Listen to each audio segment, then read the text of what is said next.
Here is every bet I placed at UFC Vancouver. First off, here's every fight that I am not betting on for various reasons, starting with Charles Jourdain taking on Davy Grant.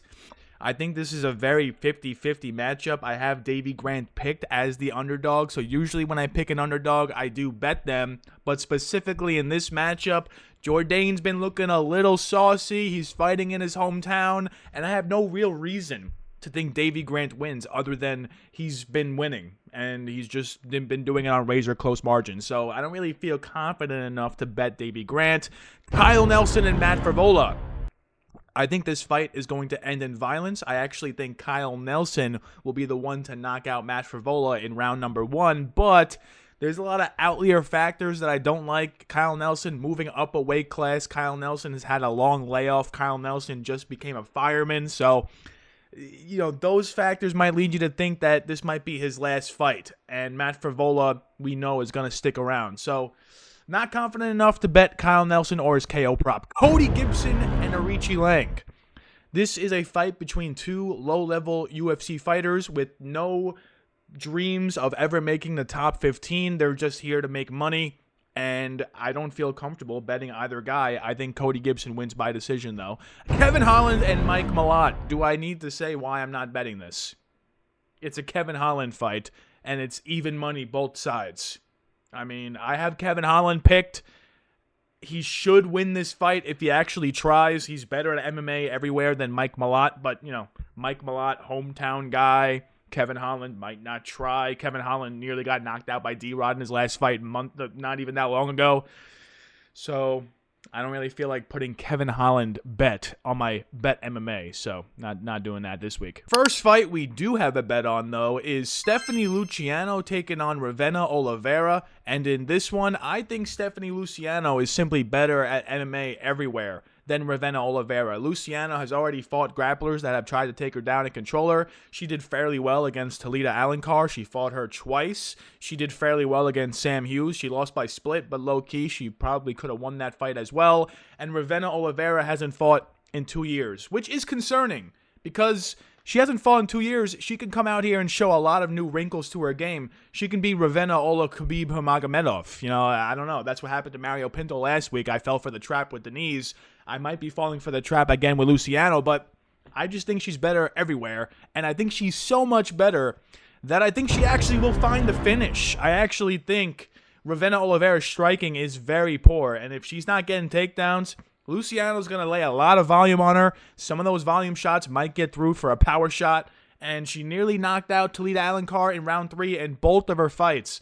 Wouldn't be surprised to see a Luciano round 3 prop materialize, but I got 0.2 units on her KO prop. Next fight we got a bet on is Kyle Prepelic taking on Drew Dober, and in this one, Drew Dober is on a 3-fight losing streak. The bet I have in this one is very out of the box, very tinfoil hat theory. I've already gone over this in detail, but Drew Dober started his UFC career 0-2. His first UFC win, rear naked choke. He went all in on takedowns, all in on the grappling. Now he finds himself on a 3-fight losing streak, staring down the barrel of getting cut from the UFC. I think he's going back to the game plan of going all in for takedowns and chasing the sub. Kyle Prepelic's been finished 3 times. All 3 of those have been submission losses. So, Drew Dober by sub is the pick. We're putting 0.4 units on Drew Dober's sub prop plus 700. I think that price is very wrong. I don't think Drew Dober's going to entertain the striking. That's how he can lose this fight. He can easily win if he goes all in on takedowns. BSD just laid the blueprint to beat this Prepelic guy, so Drew Dober should follow it. And if he does, we'll cash a nice fat ticket. Next fight we got to bet on is Bruno Silva taking on Hyung Sung Park, and there's a lot of things here. Number 1, I don't think Hyung Sung Park is actually very good. I don't think he's top 15 flyweight level. I think Bruno Silva is top 15 flyweight level. Number 2, Bruno Silva coming off back-to-back losses, back-to-back finish losses at flyweight. That is a big concern, but they were against Josh Van, who's fighting for the title, and Manel Kape, who's 1 fight away from fighting for the title. So Hyung Sung Park is not in that position whatsoever. Hyung Sung Park is as chinny as Bruno Silva. Bruno Silva is going to have way more power in this matchup. He's the one that's going to move forward. Hyung Sung Park's path to victory is to try to get takedowns, control Silva, and submit him. And I simply don't think at minus 210, that's a worthy price tag for your path being get the guy to the ground and hopefully find a sub or just lay on him. Bruno Silva, that's never really happened to him. Tagila Mbekov landed 5 takedowns on him, but he also landed 4 takedowns on Ulanbekov. So Bruno Silva can even actively chase takedowns. And if he does, he might even find the sub. With all that being said, lots of paths to victory for the underdog. I think he's just a better fighter straight up. And I'm going with Bruno Silva to win this by sub. But the bet is 1.12 units on Bruno Silva's money line, plus 184. I think he's going to have more power on the feet, and he's going to win the striking. I think he can offensively shoot for takedowns, and he can actually find the sub himself. And low-key, if he's landing big shots, I think he can even win a decision. So, Bruno Silva, lots of paths to win.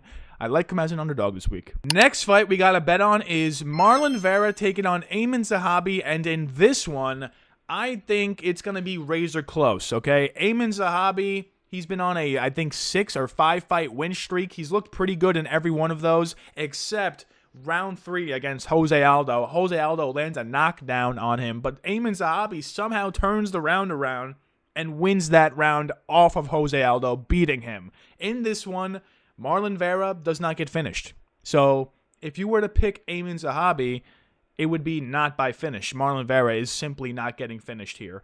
And if it were to go to the scorecards, Marlon Vera 5-10 to the decision. Awful.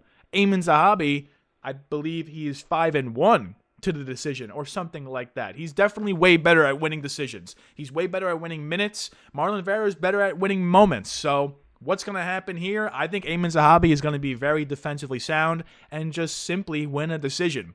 And Aiemann Zahabi's money line's minus 130. His decision prop is the only thing I'm interested in. So Aiemann Zahabi by decision, 1 unit on plus 110 decision. I just don't think he's finishing Cheeto at all. I don't think there's any finishing upside. That's why the money line is so close to the decision prop. I'll take the plus money. It's kind of a weird bet. I have a, not a big bet on it, but I have Zahabi picked to win. I think the only way he wins is decision. So let's throw a unit on it. Next fight we got to bet on is Reiner de Ridder taking on Brendan Allen. And in this one, I think Brendan Allen is live to win in the first 2 rounds. But if it extends into round 3, round 4, round 5, I think at that point, Reiner de Ridder is going to out-cardio, out-muscle, out-clinch, out-take-down Brendan Allen. He's going to just win a war of attrition. That's kind of how I see this one playing out. I have Reiner de Ridder to win by a late round finish, but for the bet, because I don't think Brendan Allen wins, I think the over in this fight leans heavily in RDR's moneyline favor. So the over 2.5 rounds, 1.24 units, minus 124, over 2.5. That is the current line on FanDuel. On DraftKings, it's 3.5. Honestly, I can see this going to decision as well. I can see it going all 5 rounds. So maybe throw a unit on if the fight hits the scorecards. That might be nice plus money.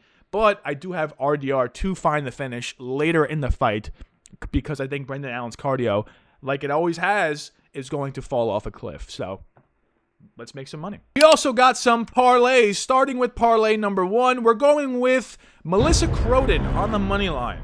I'm not sure why the line is so close here. Lisboa looked completely washed in her last fight after a 2-year injury layoff. She used to look good. She used to be well-rounded. She used to have good striking, good takedowns, but she looked really bad against Luana, and against Melissa Croden. Melissa Croden is going to activate the clinch. She's the one that's going to be shooting the takedown, I believe, and I think Croden wins the fight.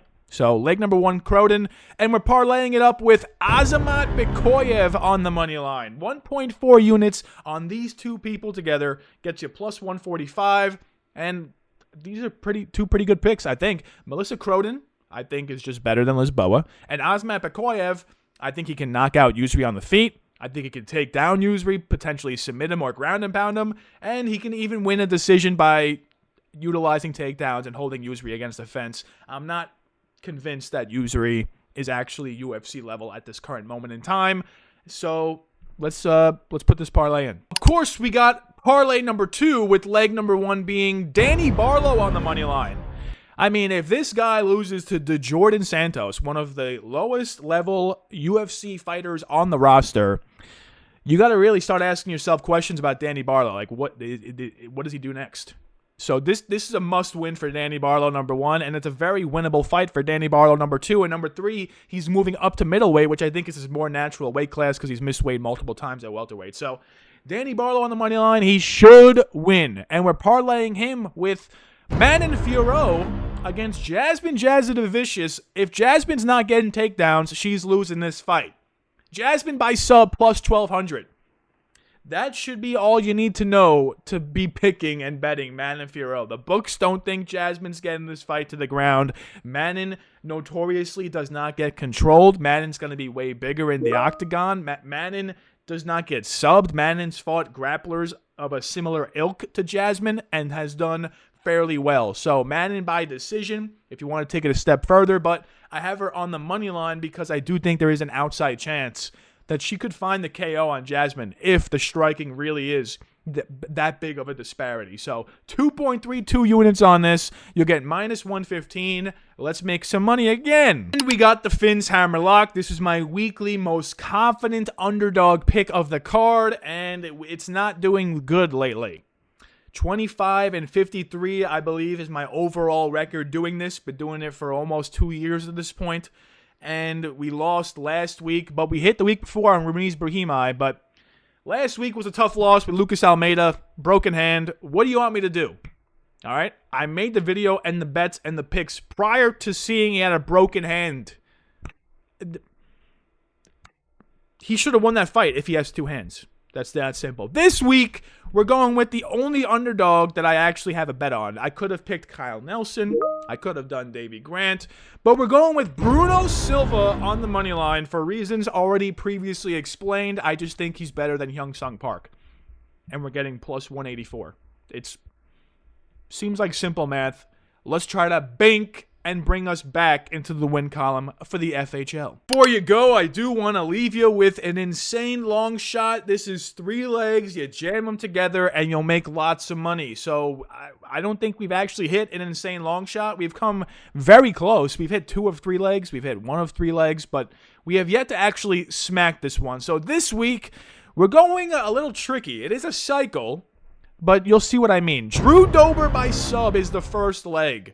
So once we smack the Dober sub, it's going to be, I believe, easy pickings rest of the way because we got Fervola and Nelson to end by KO. Those guys are KO wizards. They've had multiple fights end in KO, whether they're the ones getting KO'd or they're the ones delivering the KO. So I believe they'll meet in the middle and someone's going down. And then Marlon Vera Zahabi to end by decision. Easiest last leg I could have possibly came up with. So we got a sub prop for Drew Dober. We got a KO prop for the fight to end that way for Nelson Fervola. And we got a decision prop for the fight to end that way for Cheeto and Zahabi. I think the last 2 legs are free. It's about Drew Dober sub, that's the question. But I'm pretty confident that he's going to go out there and shoot takedowns. Trust me, he told me. I DM'd him the other day. And he told me he's going to shoot for takedowns. And that's what he said. That's what he said. Maybe it was Drew Dober, but the O was like a 0. It might have been a fake account. I still trust he'll get it.